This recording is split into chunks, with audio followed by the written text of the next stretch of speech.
Hey, what's up, man? It's me, and I think I got the volume. Yeah.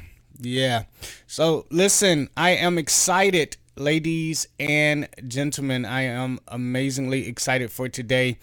Um, Man, it's been a great week. It's been like one of those weeks where the phone just rings and it's like, yeah, and the phone rings and you call somebody. It's just been one of those weeks, and I'm looking forward to the rest of this week. I'm headed out of town to be on TV to talk about the many people that we've helped at Fedora and get to meet several individuals that we helped in a particular region.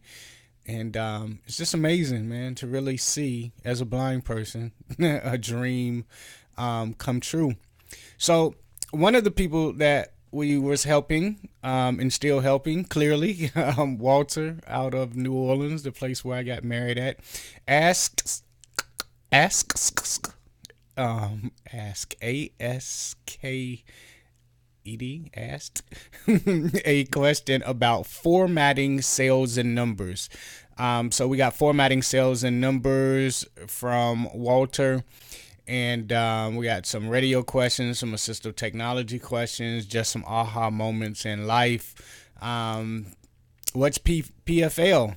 We're going to tackle that too. Somebody asked that, and take it from there. So let's go ahead and jump right in. Numbers.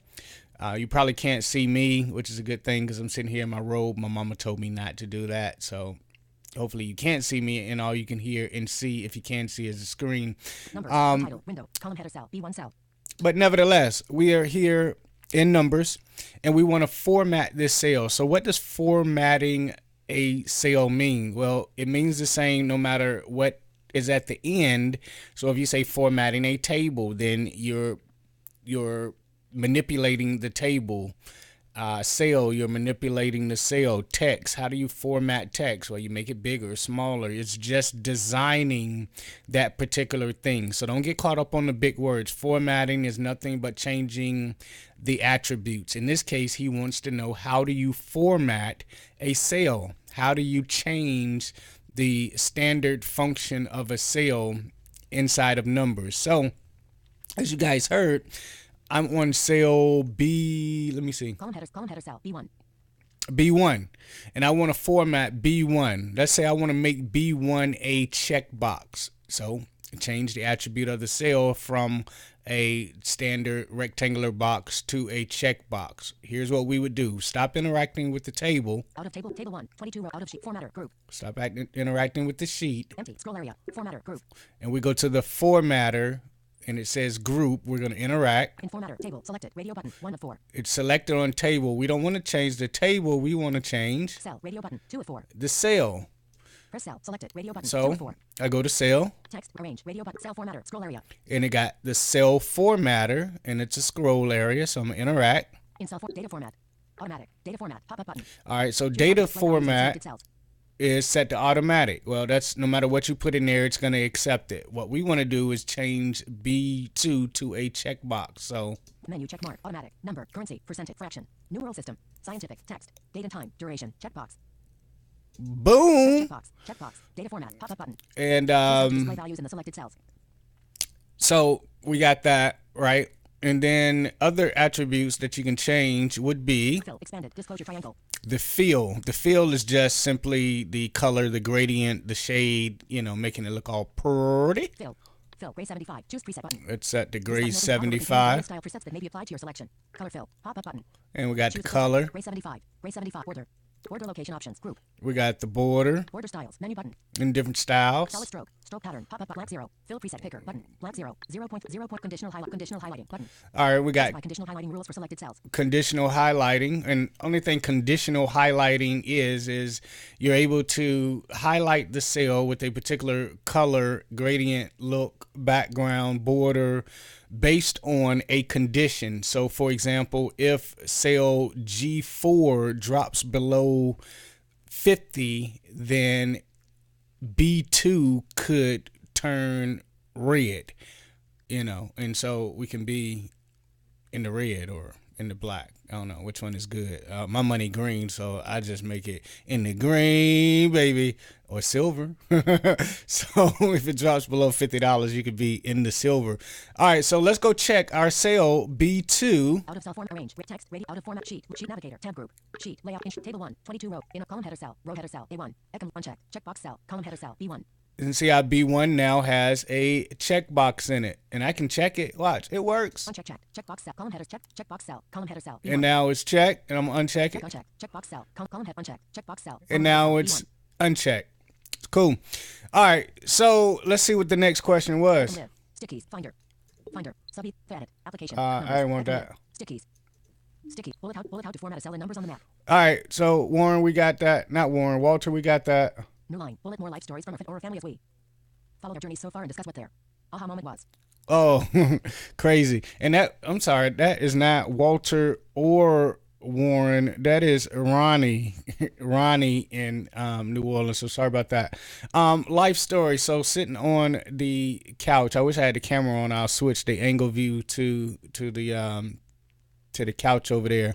But we get this question of, I'm in between homes, I'm in between jobs, what do I do? And I'm giving the same advice. And it was just kind of amazing when I thought about it, because it's so easy for me. Like if I had to transition in life to move from one place to the other, I'm so adapt to it that it really seems easy. But then when I looked at the story that the person was telling me the other day about what they were going through, and I'm like, darn, you never went through it. So if you never went through something, which kind of helps with the rest of the stuff I'm going to talk about, but if you've never went through anything, then you can't necessarily help someone else through it because you've never experienced it. You don't know what the feeling is like. You don't know, any of that.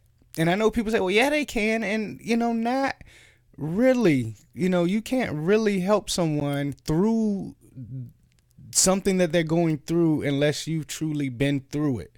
It's like me having a saxophone instructor, but I play the piccolo. You know what I mean? And so, yeah, you can teach me music. You can teach me music theory. But if you don't play the saxophone, you can't teach me how to play a wind instrument. That's why you got band directors who specialize in something.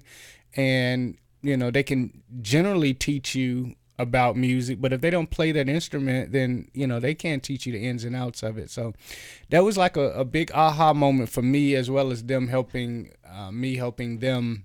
Aha moment for me, as well as me helping them to find somewhere to live, for lack of a better phrase. New line. Bullet, what the heck is PFL? And how does it work? I will share with you how the answer to this question nearly took my creative thoughts to the next level. Yep. All right. So what is PFL? We keep getting these audio questions. Like you help someone with one question and then they keep coming with others. And if that's the case, then I'm going to quickly refer you to one of our series where we go all into audio performance, video production, numbers, keynote and pages, Mac, iOS, building a business. We have a course for all of that, as well as the .com project. And we're actually coming out with a new one that I'm excited about. But yeah, what is PFL? So this is an audio term. It stands for pre-fader listen. And the way you would use it, you would have on your board, your mixing board, a button that says pre-fader listen. And so if you have multiple inputs, like, you can connect 4 microphones and 3 guitars, whatever the input is, you can have a PFL button. And what that means is, let's say I'm a radio DJ, right? And I'm playing the song, I'm playing God's World is popping on the radio. And I want to queue up the next thing. Let's say the next thing is a pre-recorded interview. So I would plug in my source, say an iPhone or iPad with the recording on it. I would press the PFL button. I would adjust the levels. And then when it's time for me to play it, I would take the PFL off, and now you would be able to hear it. So it's kind of a way of queuing up the next song or next thing while doing something else. Let me take a sip. Hold on one sec. New line. Bullet. So you want to be an assistive technology coach slash specialist slash trainer slash teacher slash whatever we are being called these days? New line. Bullet. I want to make it in the radio business. What? Okay. So assistive technology, that's what I teach. Technology in general, but mainly the clients that we teach is disabled. And so you have individuals that want to get into the assistive technology arena. And if you notice, we say assistive technology specialist, assistive technology trainer, assistive technology teacher. I brought that to the market. Assistive technology coach brought that to the market. Specialist, all that stuff. And the reason why there's no title specifically is because the industry is all over the place. There isn't a certification that you can get that is recognized nationally for assistive technology. One of the reasons for that is most people that were putting together this whole VR thing was afraid of technology. They knew it was a piece. It was added on kind of later because, when it all came about, there wasn't any technology, to speak of. I mean, we had like the bare bones, and then if you got people who don't know, going back to that phrase again, about something, then how can they teach it? And so we got this industry that Saver window. I like slideshow screensaver image. Sorry, that's my other computer. We got this industry that is kind of undefined, and I made it my goal, number one, to be the best in the world at it, and number two, to define it by the number of people whose lives we change and the results that we get. And so this person asked me the question of becoming an assistive technology instructor, and they said, well, I went to Apple, I've taken all the classes I can take. I do this. I wrote down my goals, and it's literally 2 years later, and they're like, what do? I want to go get a certification. And I'm like, no, a certification only gets you your first job, right? That's all it is. When you go get a certification, that gets you in the door. After that, nobody's looking for your certification. And since there's not one required for any state, screw that, because it still doesn't mean you know what you know. What lets people know that you know what you know is that you're able to help people, just like what I just did earlier. And so I told this particular person, go charge someone for your services. You know more than they know, so you're able to charge for what you know. And stop running around like a chicken with your head cut off trying to get all these certifications, because it means nothing if you're not gonna.